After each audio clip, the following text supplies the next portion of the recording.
everybody, it's me, Dan Pompili. I want to focus on feeding very small slings today. We're also going to feed some larger tarantulas too, because the feeding small slings is going to be a very boring portion of it, as you'll come to see. But it's an important thing to learn for beginners because it can cause you a lot of stress if you don't know what you're looking for or what you're doing. In the end, it will be fun. It will be educational. Everyone will have a good time. So let's go to the closet. Here we are with a few of my smaller slings and their smaller enclosures here. These might even be too large for them. A lot of people for a spiderling this size would probably use something closer to this.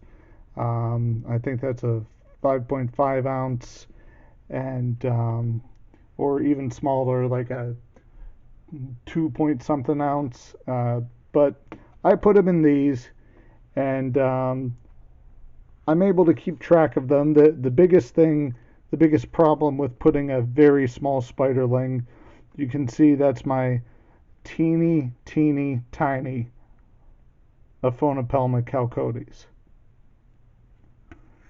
All right, and these grow painfully slow. That's my pinky finger. That's the spider.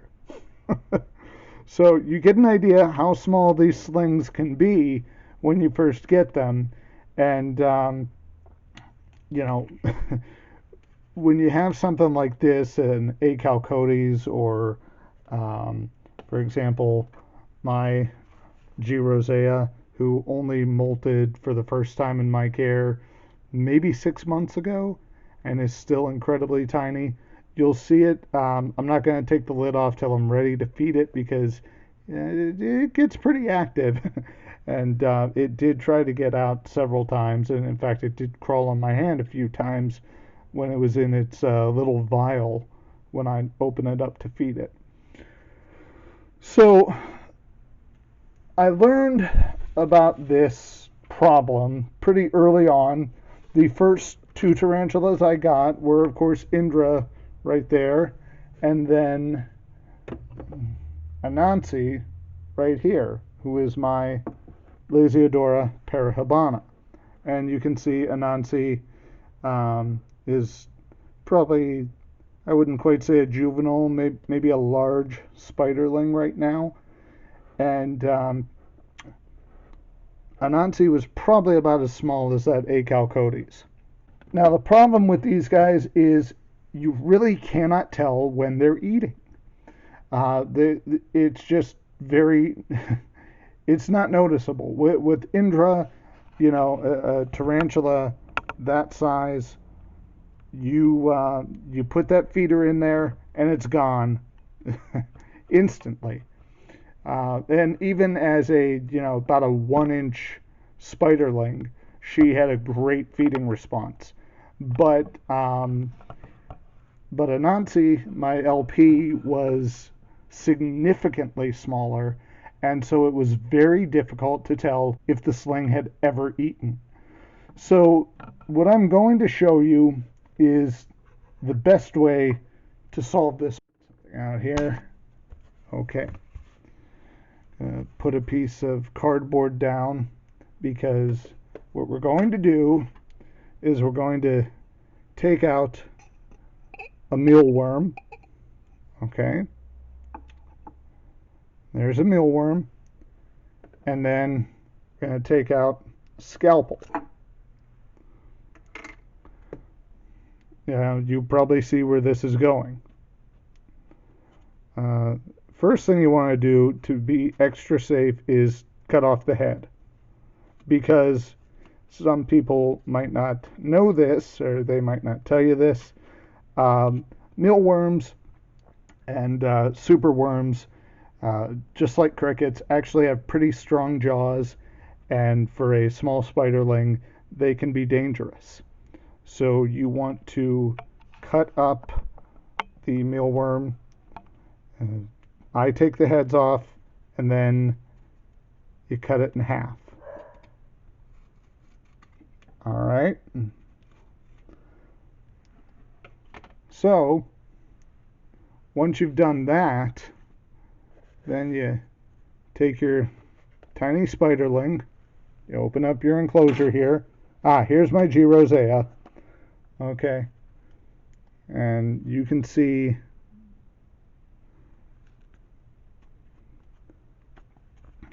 this one is pretty active. Still tiny, but pretty active. All right. And what you want to do is just take a piece of food and you put it, say, I'll put it right there. And I'm going to remember, or take a picture with your phone so you do remember, that piece of food is right there.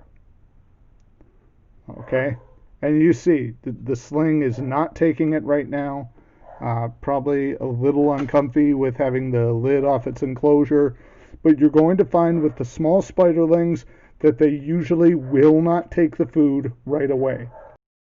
What you want to do is remember where that piece of food was, and then you check the next day.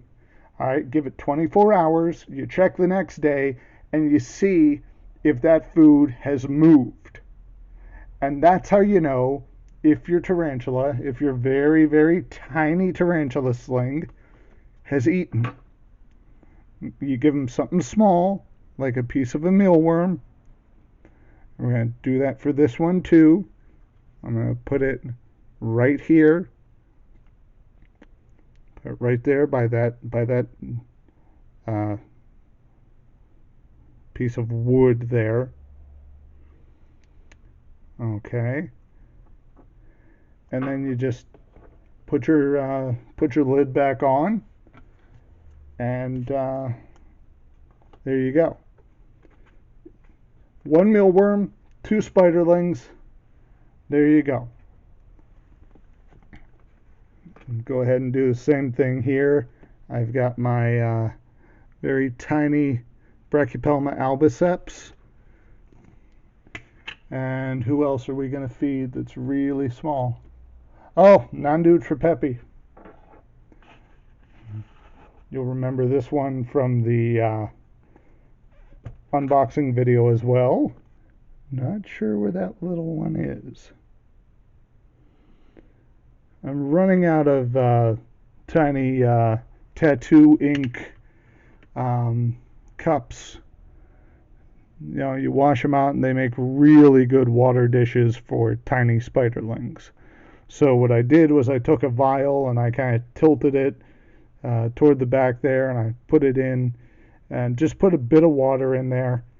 And you know, when it's not full of water, or even, you know, the front portion of it that's not full of water, the spiderling can use for a bit of a second hide. I imagine it's there in its hide. Don't want to disturb it, so we are going to feed these two with another mealworm. Okay, and you can see these mealworms, they can move pretty fast. So you put them down and behead them as quickly as you can. All right, and then cut them in half.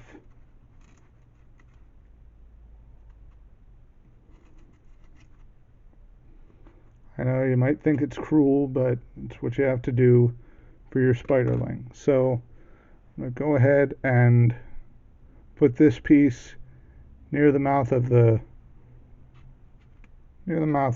where the food, or where the water is. Not in there, because I don't want to necessarily contaminate the water.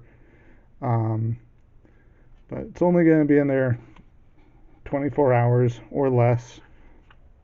And then go ahead, do the same thing with the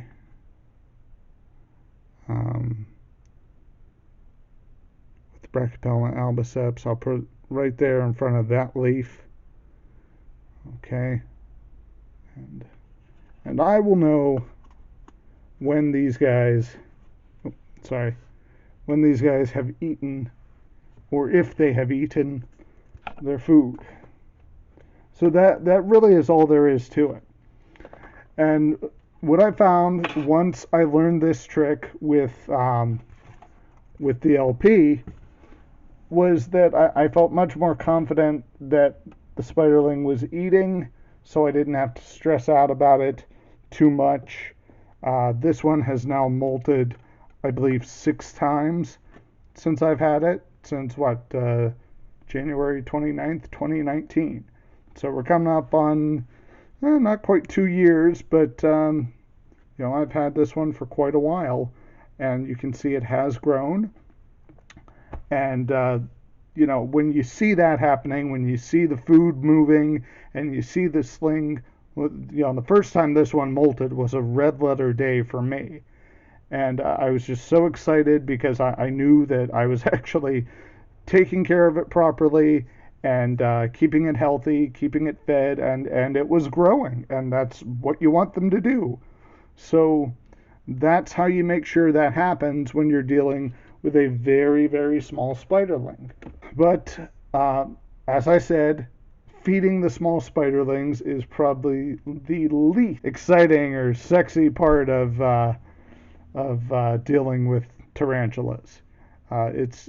Small slings are boring, and when you've got something like a G. rosea or an A. calcodes that is going to be very, very small for a very, very long time, they have painfully slow growth rate. But at the same time, they live a long time. So, it's very rewarding, I imagine, for people who start with a spiderling that small and raise it up to that, full-size, big, beautiful Arizona blonde tarantula that everyone falls in love with, or that, slightly feisty G. rosea.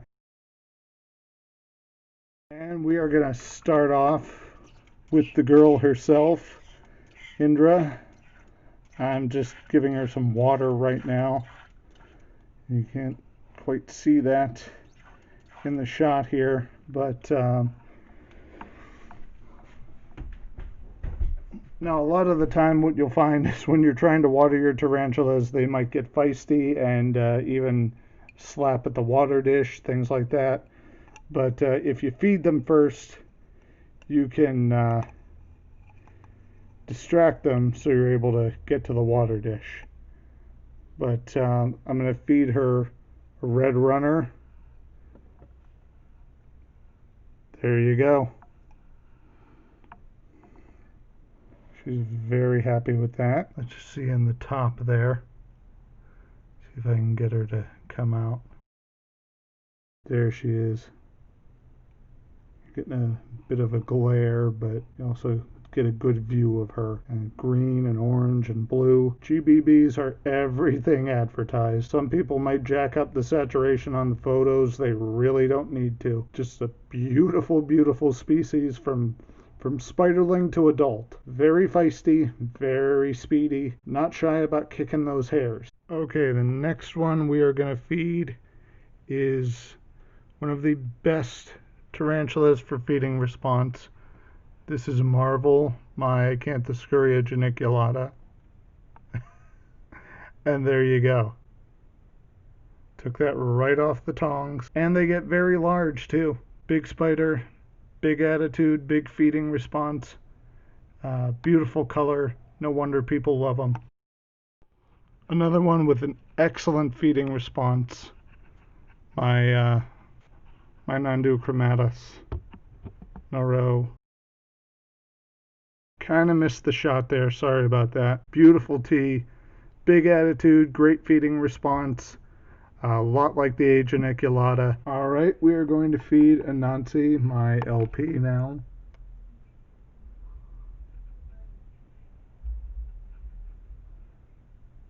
That was quickly dispatched.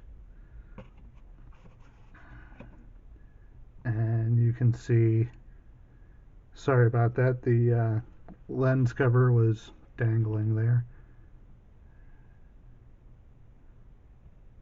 And let's see if she gives us a happy dance. Okay, and here's my girl Libra. She is my Grammostola pulchripes, the Choco Golden Knee. Alright, and you can see she's right there near the top. I want to go ahead and feed her before she decides to go wandering.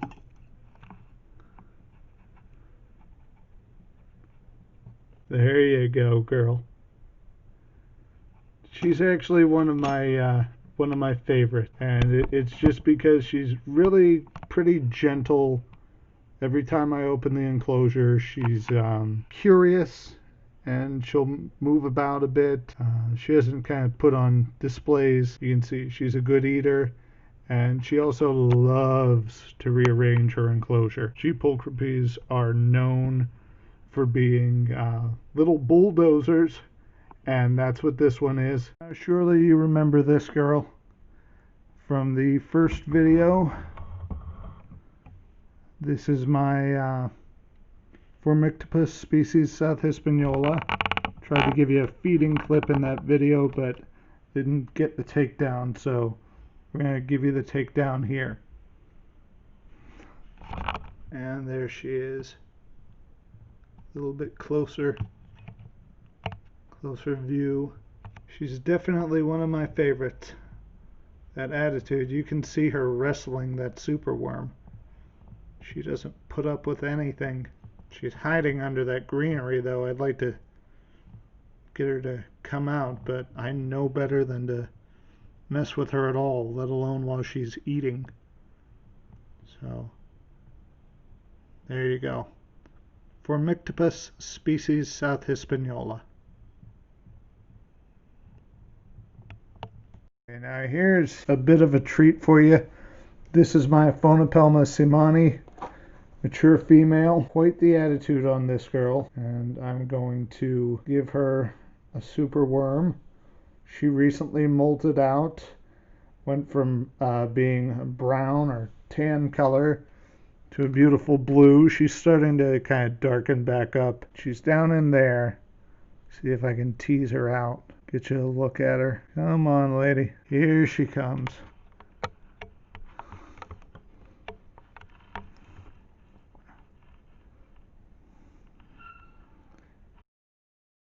Come on out. Come on out. Come get food. Come on.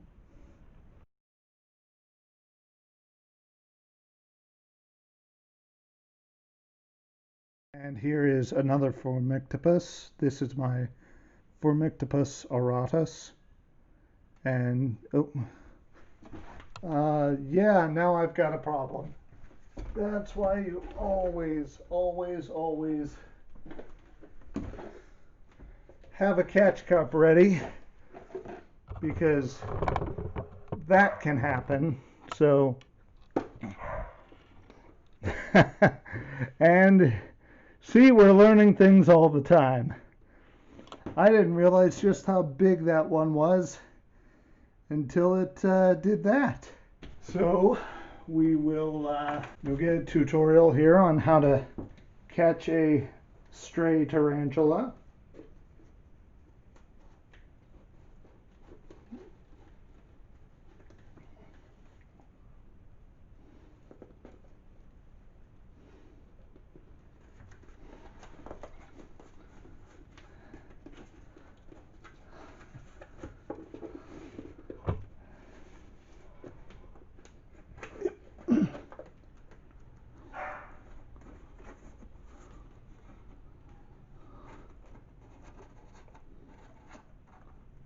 Go back in there.